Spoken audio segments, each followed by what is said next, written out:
J Factor, New Jersey Firearms Owner Syndicate.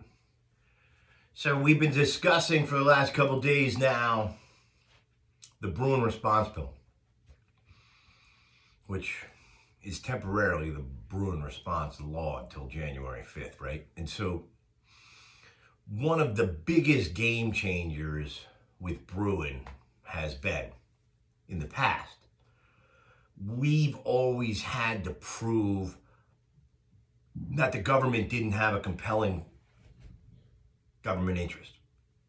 So if there was no Bruin, we would have to defend the New Jersey's claim that the inherent danger of the misuse and accidental use of handguns in public, which we discussed in the previous video, which came from the security police chiefs, but that's held up for 58 years. The tide has turned 180 degrees.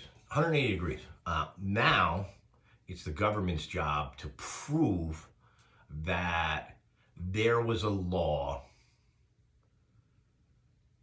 similar to, it doesn't have to be the exact same law, similar to the law that they're proposing at the time of the founding that placed a restriction on the right to bear arms. And if there is that law, under the eyes of the Second Amendment now, it holds up because the founders who incorporated the Second Amendment into the Bill of Rights believed that that was allowable. But if there is no analog to the law that's being proposed, and I don't think you can go through the Bruin response bill in 5-1, not even close.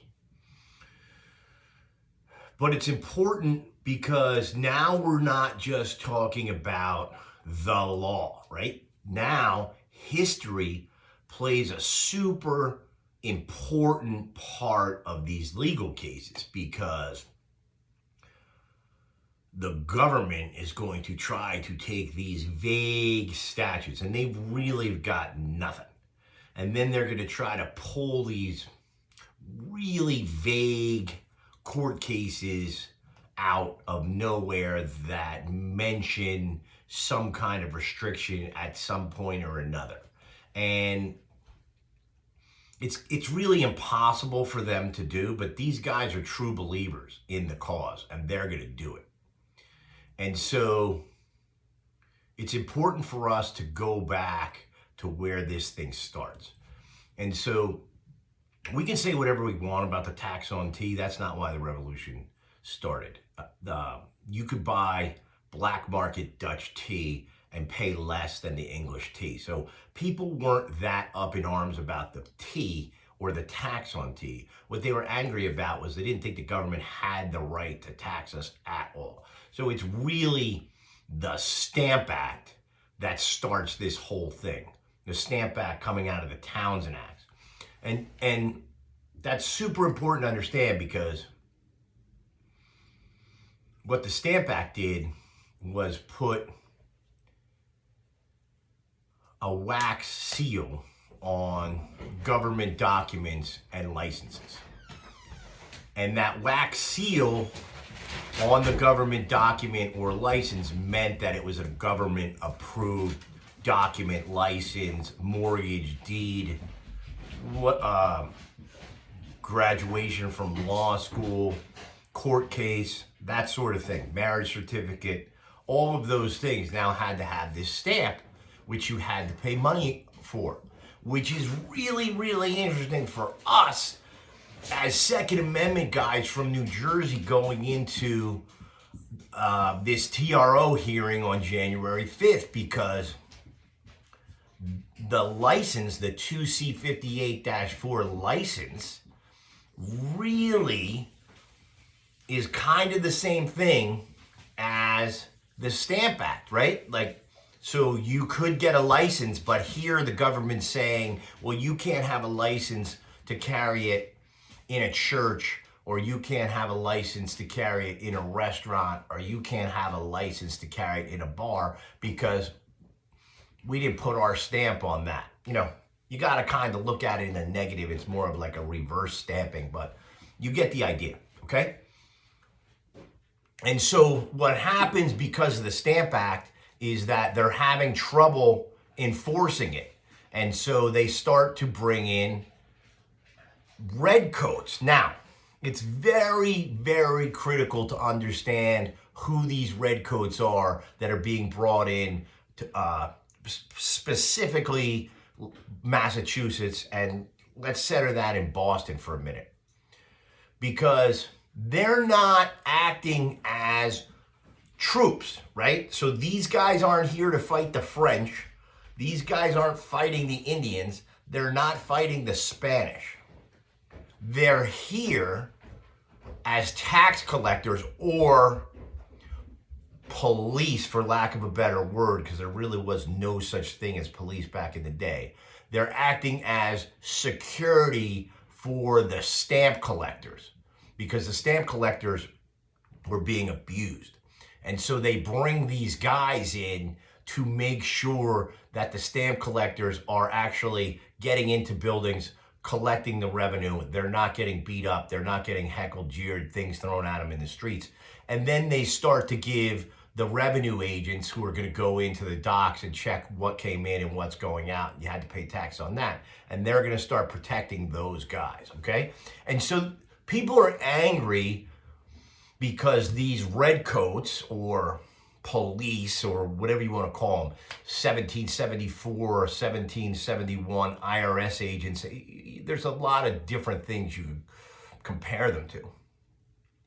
But they say, well, the government's bringing these soldiers here to enforce stamp collections. And they're like, well, the guys that the government used was, well, these guys are here for your own protection, and for that reason, you have to pay for them. Or, like worse, you have to quarter them, right? And so, or put them up in a hall somewhere or in a tavern, and the local government, or the people from the local government, had to pay to feed them and house them. And so people were very upset. And so they started to go into their own laws and their own militia regulations that said they were to provide for the common defense. They were to provide against Indian attacks. They were to provide against an incursion from the Spanish. They were there to prevent the French from raiding their settlements. And so they began to drill and train.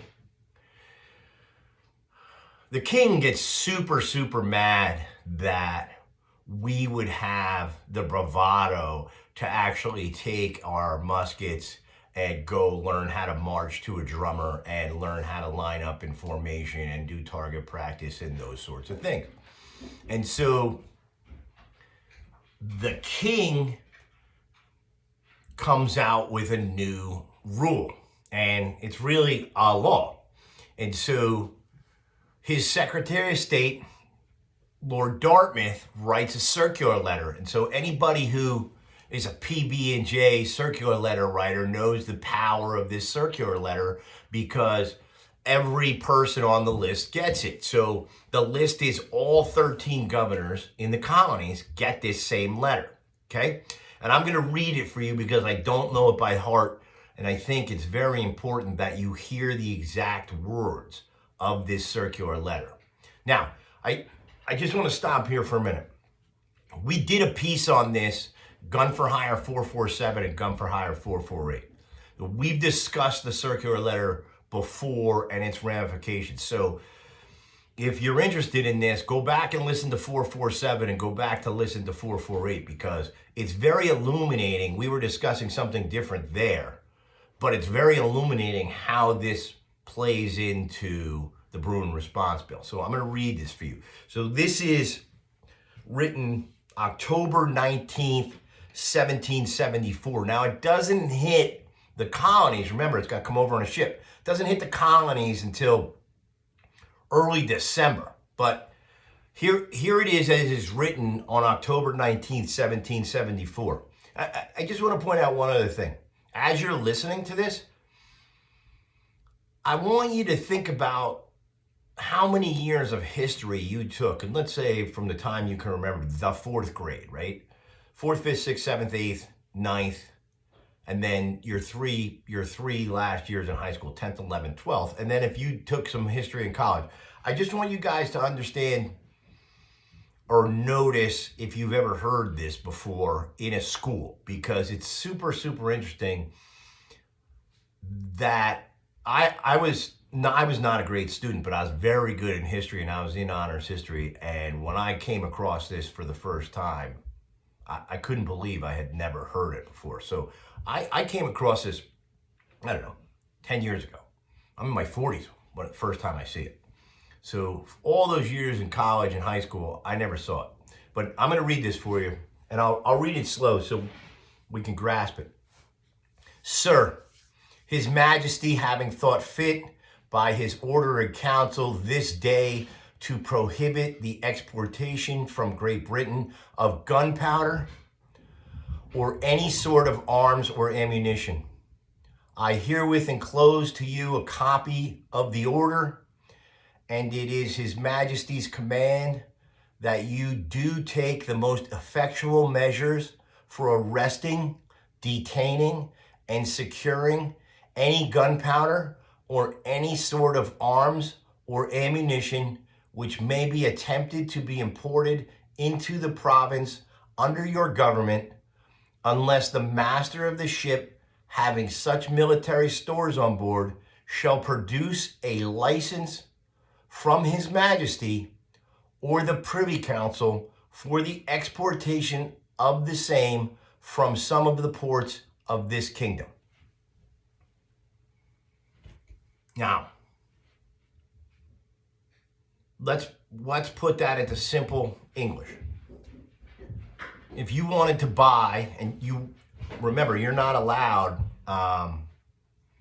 to make gunpowder or iron in the colonies. So you can only ship raw materials to England. England makes all the guns and the gunpowder, and then marks it up 300-400%, 500%, ships it back, and then you have to buy it from England, right? And so there's a lot of, remember, it's not just the English that are here. The Dutch are here, the French are here, there's some Spanish here. There's a whole bunch of different people here. So there's a lot of illegal smuggling from those other countries. So there are arms and there is ammunition coming in, but for the most part, the bulk of the weapons and ammunition is coming in through English trading, through the ships at the ports, okay? And so this is the problem that New Jersey has with Bruin. I'm not even so sure Thomas knows this thing exists, right? Thomas he's a lawyer before he's a judge. So he might not be an American historian. I think his curiosity into the Second Amendment led him to read more and more and more and more, but I don't know if he ever got to this. And if he did, they might have called it the circular letter, but I'm not so sure he gets this whole clip. Now, the problem for New Jersey here is that this is actually written in a New Jersey government printed document that's in the New Jersey archives. Okay, so the original copy that our governor, who happens to be Ben Franklin's son, William Franklin, our copy is actually New Jersey has it. So they have the original, okay? And so the problem for New Jersey with Bruin is New Jersey can't come up with one founder. I don't think they can come up with anybody, let alone a founding father, that went and got a license from the king or his privy council to import lead, gunpowder, or arms and ammunition. And just understand there, arms and ammunition does not mean muskets here. It means muskets and cannon. Okay? So you see the problem that New Jersey's facing here with history? The English, before the war starts, and this is before Lexington and Concord, and it's this letter. There wasn't just this letter. There was a couple more letters after this, but it's this letter that makes Gage march on Lexington and Concord, okay? So remember, that's what he was going to do at Lexington and Concord, aside from arresting Sam Adams and John Hancock. He's there to seize cannon. He's there to seize gunpowder. He's there to seize cannon. The trailers that hold the cannon. He's there to seize muskets and arms and ammunition, okay?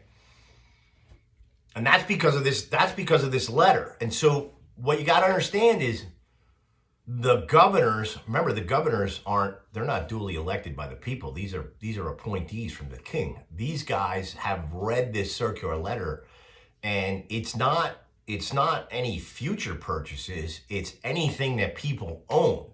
They're going to seize what people own. So when he marches on Lexington and Concord, it's not like the stuff that they had in Lexington and Concord came out after October 19, 1774.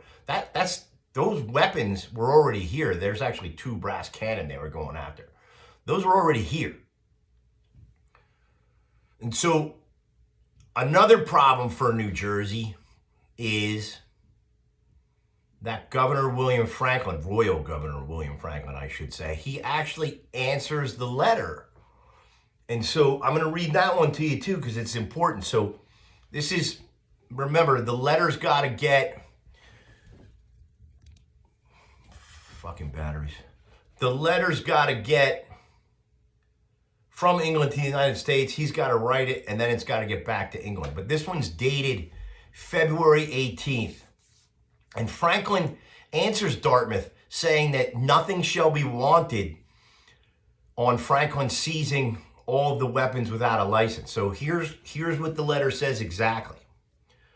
My lord, upon receiving your lordship's circular dispatch of the 19th of October, I immediately gave notice to the officers of the customs and others of His Majesty's order in council relative to the importation of arms and ammunition, and directed the seizing of all such as should be imported into this province without a license from His Majesty or the Privy Council for the purpose. His Majesty may rely that nothing shall be wanting on my part towards the punctual execution of his intentions in this respect within this government. That is New Jersey's Governor William Franklin responding to the king. This is also a government document that we have in New Jersey. New Jersey has this.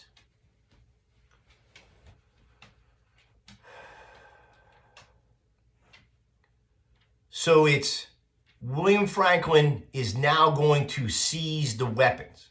Okay? Again, let's go to Bruin. Did the people just allow that to happen? No. That's why we're Americans.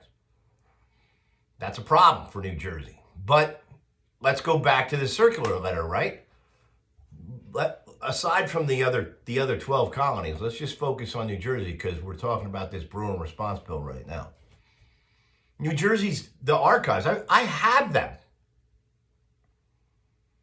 Or a copy. There isn't any licenses in there. No one applied for or got a license from the king, and no one applied for or got a license from the Privy Council. And so there's really no way, like there's no SBI number, there's no fingerprints, there's no electronic customs. There's no way for William Franklin and his customs officers to know when those weapons came in. Did they come in after October 19th, 1774, or did they come in before October 19th, 1774? And so they're just seizing weapons. You see the problem? No one got a license from the king or his Privy Council. And so that presents a problem for New Jersey because personally for me, I understand that Bruin said on 2138 note 9, right before the Shuttlesworth rule citation, that the government can have a permit, and that permitting process can consist of fingerprinting, a background check, and a mental health consent form. I get it, okay? Because, and there is really a way, and I don't want to give it away to the other team, there is really a way to say that licensing is legal under the Second Amendment. And so I'm not going to fight that. But what I am going to say is this. What Bruin allowed, which was a license, a background check, a set of fingerprints, a mental health consent form. See that? 1, 2, 3, 4. Okay? That just crushes New Jersey. It crushes New Jersey. Because what New Jersey doesn't understand is that every single person who applied for a carry permit and every single person who has the carry permit has already proven that. Because in New Jersey, in order to get the 2C58-4 permit to carry, you already have to have the 2C58-3B firearms identification card. You've already been fingerprinted, you've already done the background check, you've already done the mental health consent form. You've already done all that, okay? Which we might as well throw in here right now. References, they're out, right? They're complete interest balancing, complete case-by-case basis. References are gone, okay? And so is that stupid notary thing. That's gone too. We already have that. And so the way that I'm looking at the circular letter and the way I'm reading Bruin is, the circular letter is telling me no one at the time of the founding got a license, right? And so if we went back and we talked to the New Jersey guys, they'd be like, absolutely not. We would never get a license. We didn't get a license when we crossed the Delaware on Christmas Eve, and we're not going to get a license now.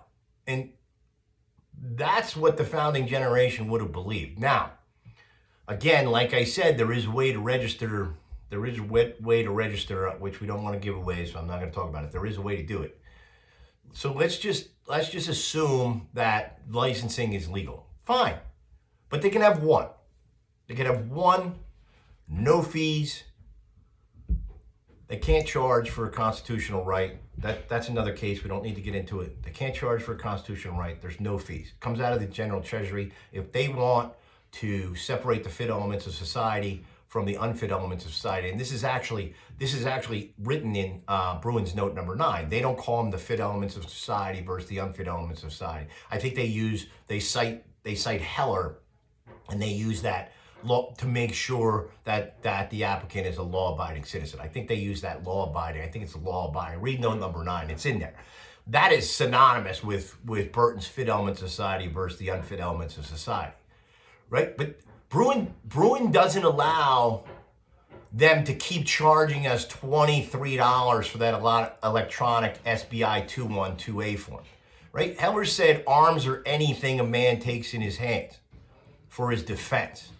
Okay, so there is no micro classifications of long guns and handguns anymore. That's like 1920s and 1960s law. That's gone. The law now is you're either qualified or disqualified. And that comes from Heller on page 2822. And that's it. So they can't keep charging you that SBI 212A background check, electric background check, $23 to get another handgun. They can't charge you the NICS fee anymore. It's a constitutional right. The federal government gives it to New Jersey. I understand the legislation said they were allowed to charge for it, but the legislation is wrong. The Second Amendment says they can't charge for it. I think that's Murdoch. So here's where this should be going, if we're savvy. There's one permit. You go down, and by the way, this online test, we just have to talk about this really quick. I know Scott Bach talked about this on a Gun for Hire show. He said as soon as the qualifications for the 2C58 firearms ID card come in, we're going to challenge them. We have to hold Scott Bach to that in this case because he can't let that go.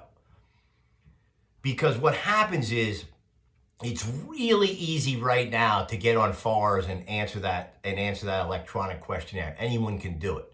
But what happens over the course of 10, 15, 20, 25 years, just like need in the 1924 law turned into urgent necessity after firearms and policy in American life, after the assignment judges read that and made the memorandum that no one gets permits anymore. That's what's going to happen. They're going to go back in 25 years when your kids are our age, and they're going to say, "Oh, wait a minute. We've had these classes and these qualifications. These things have been on the books since 2022. It's 2062. They've been around for 40 years. The fact that they were accepted by the public means that they're allowable."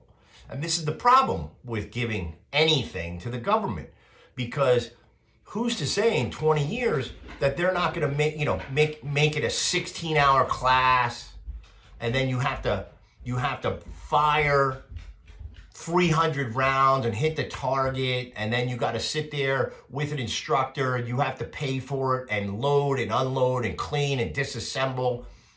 It could go on and on and on. There is none of that. We have to get rid of that. That's not allowable under what Bruin said. Okay? So they can't do that. Okay, what's the takeaway here? We gotta wrap this up.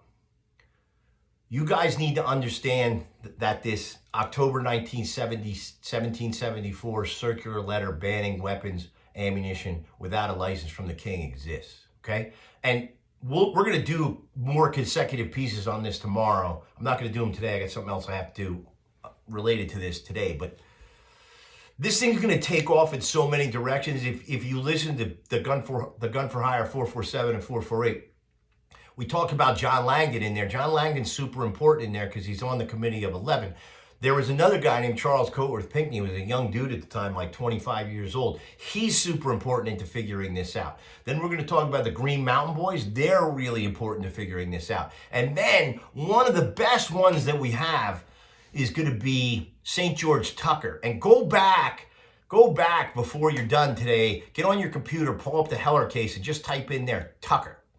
And see how many times Tucker is cited by the majority and then by the dissent. And then the dissent starts to get angry and says, "Oh, well, yeah, St. George Tucker is post-ratification commentary, so what he says doesn't really matter that much." That's a load of crap. And in the next 4 segments, we'll talk about St. George Tucker in relation to Bruin and in relation to the circular letter, because you've never heard the story, and it's absolutely amazing. All right? J Factor, New Jersey Firearms Owners Syndicate, the history that is going to take down the Bruin response bill. This one was the circular letter. I hope you enjoyed it. I'll see you next.